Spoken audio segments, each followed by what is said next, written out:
Halo Deepers, selamat datang kembali di Deep Talk, Debate Egalite Podcast. Podcast atau siniar dari divisi debat ini siap membawa Deepers kembali ke dalam samudra ilmu pengetahuan dengan bahasan yang ringan namun mendalam. Oh iya, sebelumnya kenalin aku Tessa dan akan ditemani oleh kawanku Rigo. Kami berdua adalah siniaris pada siniar kali ini nih Deepers. Oh iya Tes, kamu tahu nggak sih akhir-akhir ini kita sering dengar nih berita mengenai RKUHP nih. Bener banget nih Go, kayaknya menarik deh kalau kita obrolin bareng-bareng. Iya betul banget nih Tessa. Apalagi kalau kita bahas dalam sudut pandang hukum pidana di Indonesia nih, pasti menarik banget kan?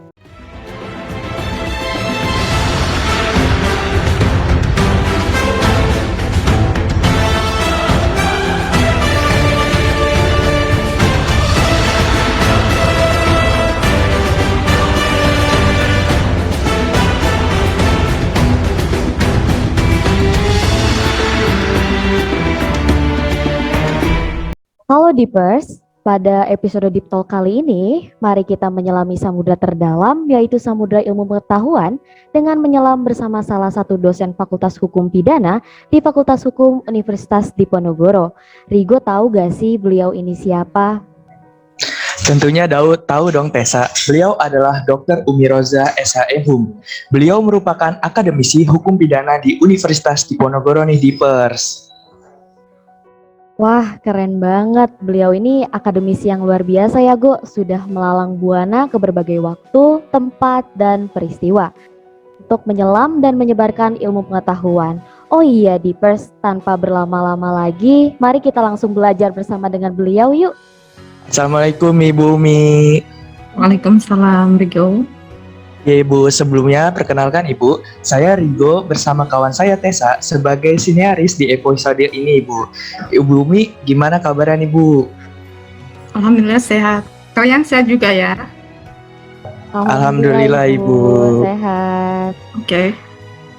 Baik Ibu, jadi kami ini pengen ngobrolin Ibu beberapa pertanyaan kepada Ibu khususnya terkait dengan isu RKUHP yang sedang memanas kembali dalam beberapa waktu terakhir ini. Oke.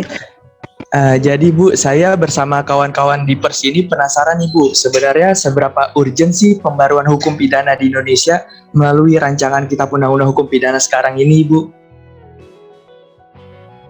Ya, kalau kita lihat urgensinya ya jelas urgent ya, kan? Karena kalau kita lihat praktiknya, kita lihat dulu ya. Dalam praktik itu bahwa KUHP yang sekarang ini masih ada, itu KUHP peninggalan Belanda ya, BVS itu. Saya sebut BVS begitu ya. Itu dalam praktik seringkali mengalami ketimpangan-ketimpangan, menimbulkan masalah. Ada gap-gap di situ. Kenapa? Karena sistem pemidanaan yang ada di KUHP WVS itu tidak sesuai dengan nilai-nilai yang kita anut begitu. Khususnya dalam kasus-kasus yang insignificant cases atau trivial cases, ini ada semacam ketimpangan di mana dalam kasus ini seringkali ada tarik-menarik antara kepastian hukum dan keadilan begitu. Ini mereka aparat itu gamang gitu, dan karena pikiran mereka sudah terkooptasi dengan cara berpikir yang positivis ya, di mana positivis ini adalah bentukan dari asas legalitas formal ya yang diusung dalam sistem pemidanaan WVS, sehingga mereka lebih menitik beratkan kepastian hukum.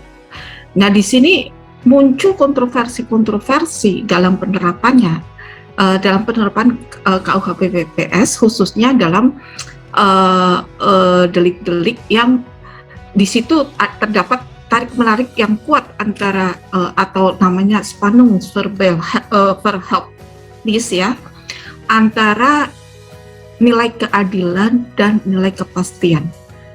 Nah, karena tidak adanya jalan keluar di situ. Ya, di situ KUHP WVS itu kan belum mengakui adanya sifat melawan hukum material, ya, sumber-sumber hukum material gitu ya. Dan hanya dititik beratkan pada undang-undang bahwa perbuatan kalau suatu perbuatan itu sudah memenuhi rumusan delik maka itu pidana. Begitu, sangat rigid. Ini sangat rigid dan obsolete. Obsolete itu artinya sistem pemidanaan yang usang begitu ya.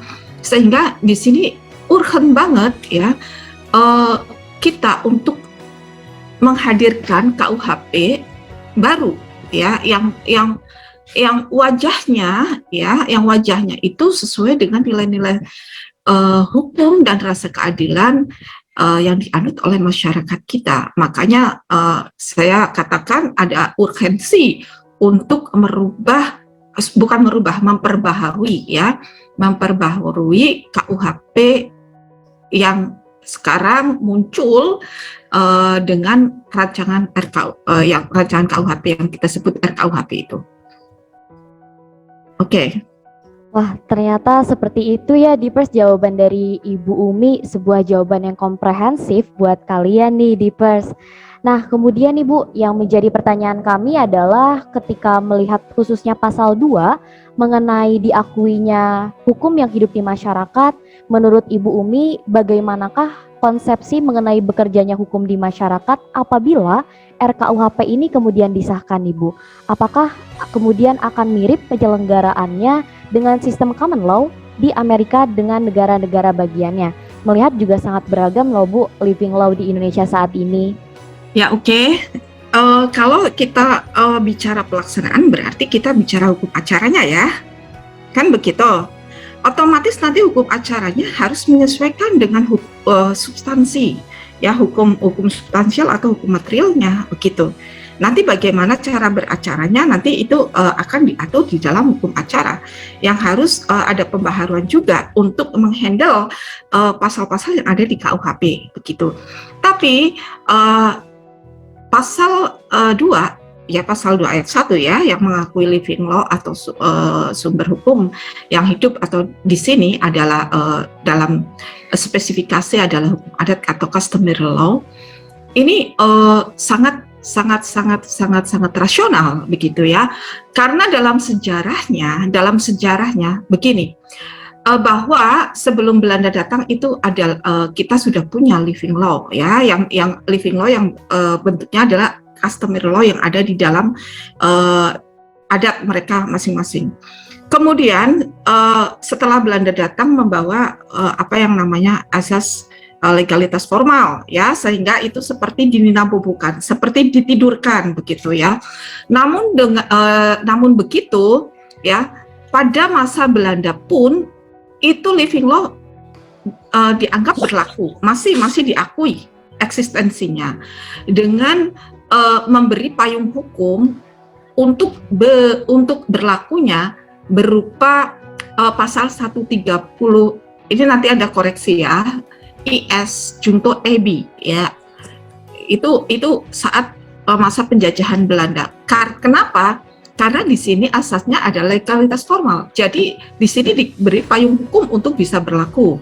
Kemudian pada masa Undang-Undang Dasar sementara itu ada pasal-pasalnya juga yang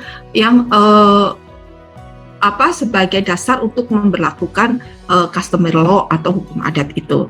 Kemudian setelah merdeka ada di dalam Undang-Undang Nomor 1 Darurat tahun 1951.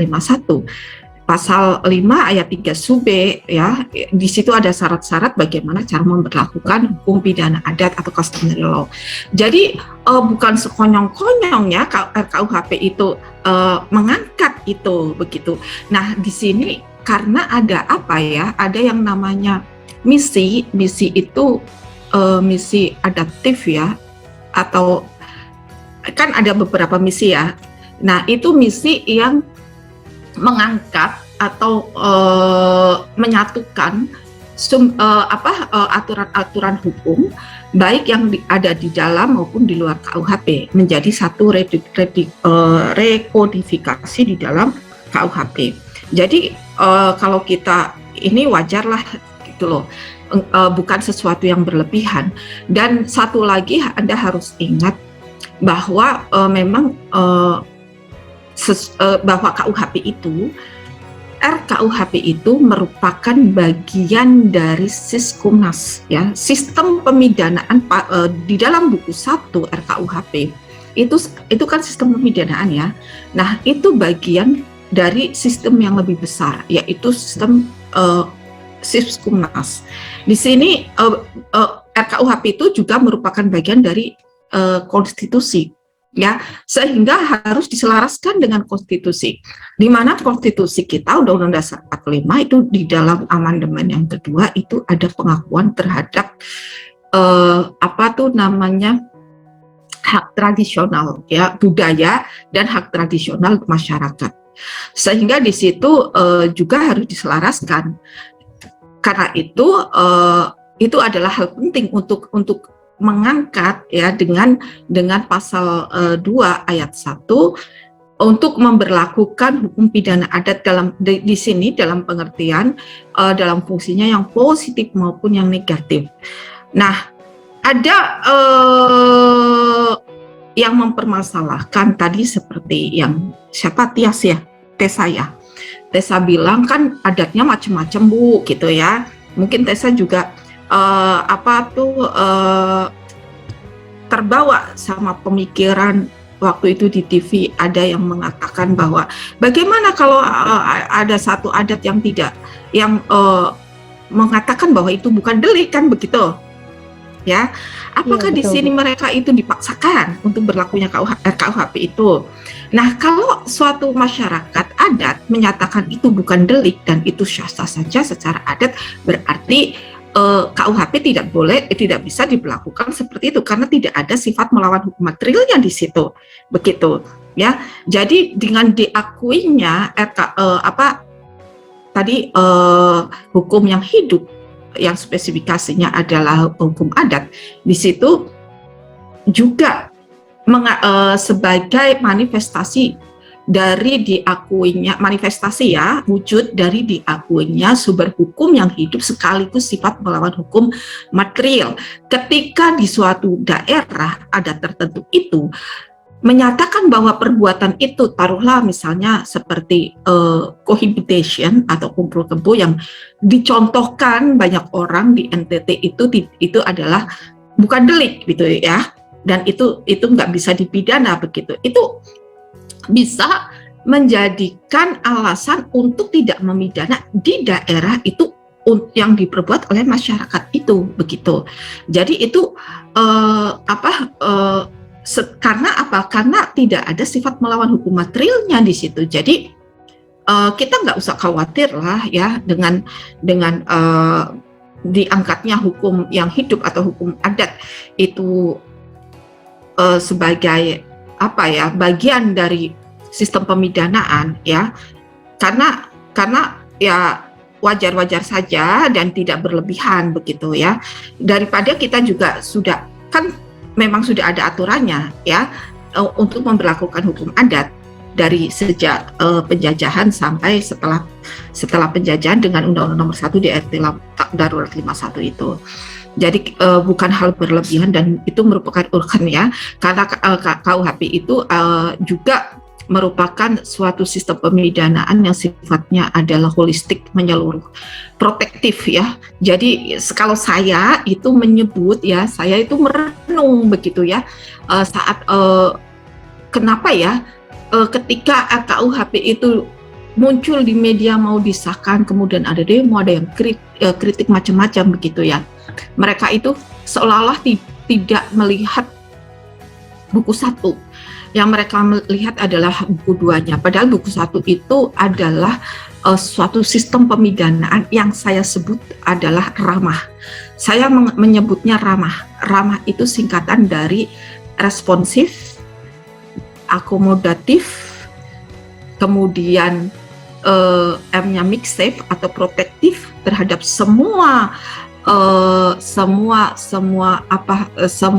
perlindungan itu untuk semua, baik individual, individu pelaku, individu korban, kemudian untuk masyarakat, untuk negara, bahkan presiden wakil presiden pun diatur secara spesifik di situ ya, tentang pencemaran nama baiknya. Dan juga perlindungan itu sangat menyeluruh gitu, make safe protection for a whole in our nation. Jadi semua menyeluruh di bangsa kita itu dilindungi oleh KUHP. Kemudian adaptif dan humanis. Jadi ramah itu responsif, kemudian akomodatif, kemudian mix safe atau dalam hal ini protektif, dan hanya lagi adalah adaptif dan humanis. Nah itu kalau dari saya begitu. Oke, dan satu lagi, living law itu juga merupakan itu didasarkan pada teori-teori hukum itu, bahwa begini, dalam setiap aturan di suatu negara itu harus merupakan cerminan dari nilai-nilai hukum yang ada di negara kita, di negara itu. Jadi aturan itu merupakan suatu cerminan dari budaya suatu negara. Nah, kita mempunyai nilai-nilai apa di situ?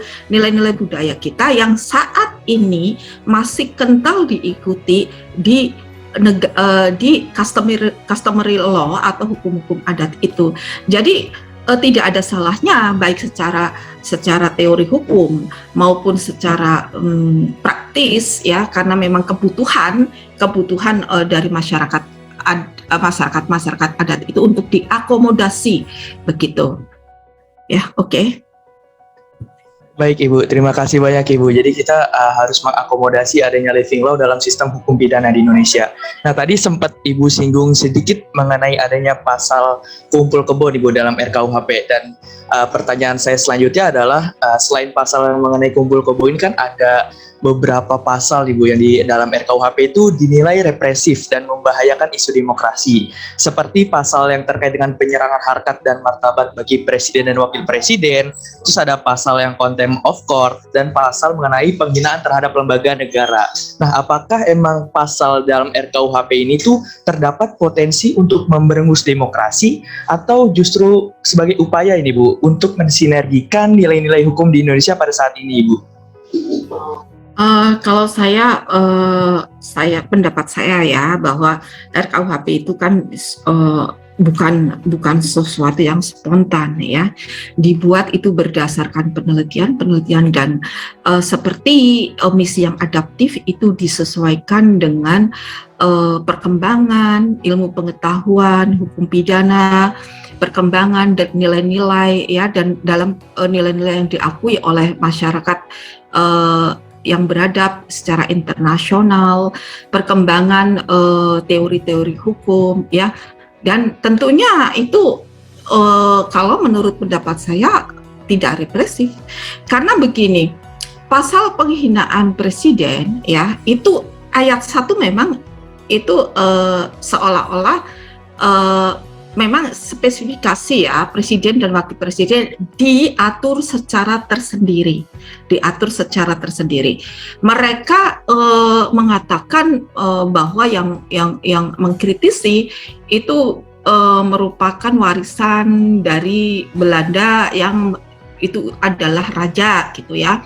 Kemudian pasal itu ada rasa ketakutan memberangus demokrasi. Bagaimana kalau demo kemudian ada kepleset, yang kemudian dalam demo itu ada kata-kata yang merendahkan atau mencemarkan nama baik presiden atau wakil presiden gitu ya. Tapi kenapa yang diusung hanya ayat 1 saja? Anda coba baca ayat 2-nya. Ketika perbuatan di dalam ayat 1 itu dilakukan ya untuk kepentingan umum dan pembelaan diri, maka dianggap bukan pencemaran atau ya itu pencemaran nama baik atau merendahkan martabat presiden wakil presiden. Jadi pasal 2 ini adalah merupakan suatu alasan pembenar alasan yang menghapus sifat melawan hukumnya ayat 1. Ya, ayat 2-nya itu. Ayat 2-nya yaitu ketika ada ayat 1 itu dilakukan tapi dalam hal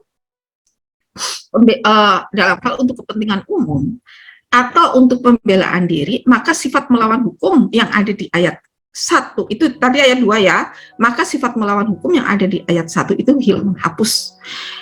Itu dianggap bukan sebagai pencemaran atau merendahkan martabat presiden dan wakil presiden. Kenapa mereka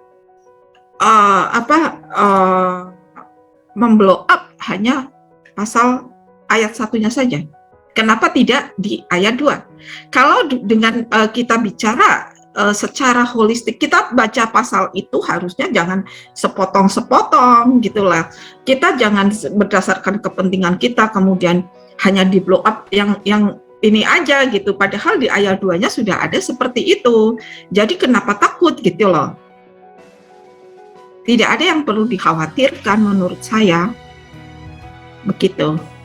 Wah, keren banget nih di first penjelasan dari Ibu Umi tadi. Ternyata pengaminan dari RKUHP ini tidak akan represif ya Bu, tidak seperti asumsi yang tersebar di masyarakat. Nah, sebelum kita sampai pada penghujung diskusi, ada satu pertanyaan terakhir nih Bu dari kami. Apabila menurut pendapat Ibu mengenai langkah ke depan RKUHP itu akan seperti apa ya Bu? Apakah progresif atau represifnya RKUHP ini nanti ditentukannya oleh para penegak hukum atau bagaimana Ibu? Ya, kita lihat ya nanti. Jadi untuk pelaksanaannya saya kan sudah katakan tadi bahwa hukum acaranya itu harus menyesuaikan. Ya, hukum acara itu adalah hukum yang membatasi bagaimana kewenangan aparat penegak hukum, begitu ya. Jadi memang diserahkan nanti undang-undang kan memang pelaksana undang-undang kan mereka the law enforcer ya. Jadi criminal law enforcer-nya, SPP-nya itu seperti apa, dan itu kan sudah ada pedomannya di RKUHP, itu sudah ada pedoman, sudah ada tujuan. Itu yang memberi arah bagaimana RKUHP nanti diterapkan. Di sini saya tidak akan mengatakan bahwa RKUHP represif, karena di dalam buku 1 yang sistem pemidanaannya itu sangat-sangat humanis. Yang saya singkat tadi ramah, humanis. Kenapa? Ada restoratif pardon, ada restoratif justice, ada modifikasi dalam pemidanaan, ya. Dan ada di situ kelonggaran bagi hakim ketika dia akan menjatuhkan pidana. Di situ banyak prinsip-prinsipnya, ada prinsip subsidiarity muncul, ada prinsip parsimoni muncul, economic insentencing muncul di situ, sehingga hakim tidak serta-merta seperti sekarang ini ada perbuatan langsung dipidana seperti itu. Jadi fleksibilitasnya ada, ya, fleksibilitasnya ada di situ di dalam buku 1. Makanya titik beratnya sebetulnya bukan hanya buku 2 yang dibicarakan, tapi juga buku 1-nya sebagai sistem pemidanaan di situ yang memberi arah dan pedoman bagi hakim bagaimana dalam menjatuhkan pidana, begitu, ya. Oke, baik, terima kasih banyak Ibu Umi Roza. Jadi ramah ya Bu, ada responsif, akomodatif, mixing protection, adaptif, dan humanis. Boleh diingat tuh teman-teman Deepers tentang ramah yang dimaksud oleh Ibu Umi ini. Penjelasan dari beliau keren banget kan Bu?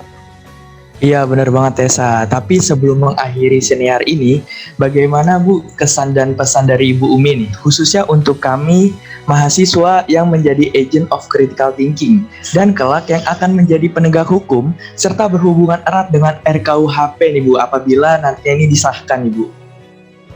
Ya, Anda kan sebagai mahasiswa hukum harusnya Anda juga harus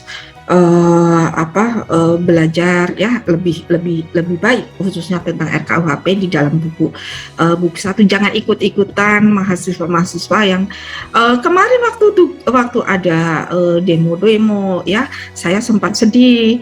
Ada yang demo memegang itu spanduk yang mengatakan bahwa payudara saya adalah milik kekasih saya, negara tidak ikut campur, begitu kan? Jangan sampai seperti itu. Justru RKUHP itu melindungi perempuan. Kalau misalnya dari kekerasan seksual, melindungi perempuan dengan adanya pasal cohabitation, adanya perluasan dari delik pengaduan dalam zina, itu kan sangat melindungi Anda termasuk terutama Anda yang perempuan itu dilindungi gitu. Jangan sampai Anda pacaran terus nanti ditinggal pergi begitu. Ya. Nah, itu protection, betul-betul protection untuk semuanya kalau saya lihat gitu loh di dalam pasal-pasal baik di dalam buku 2 maupun buku 1 yang memberi arah dan pedoman bagi hakim untuk memidana atau menjatuhkan pidana pada pelaku tindak pidana.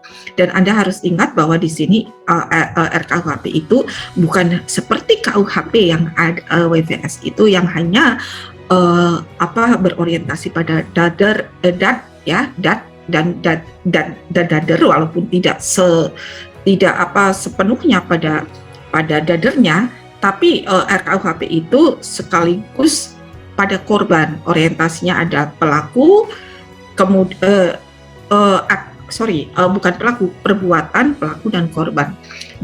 Dadar and slave over. Ya, kalau dalam bahasa Inggrisnya, dalam bahasa Belandanya, dadar and slave over oriented gitu.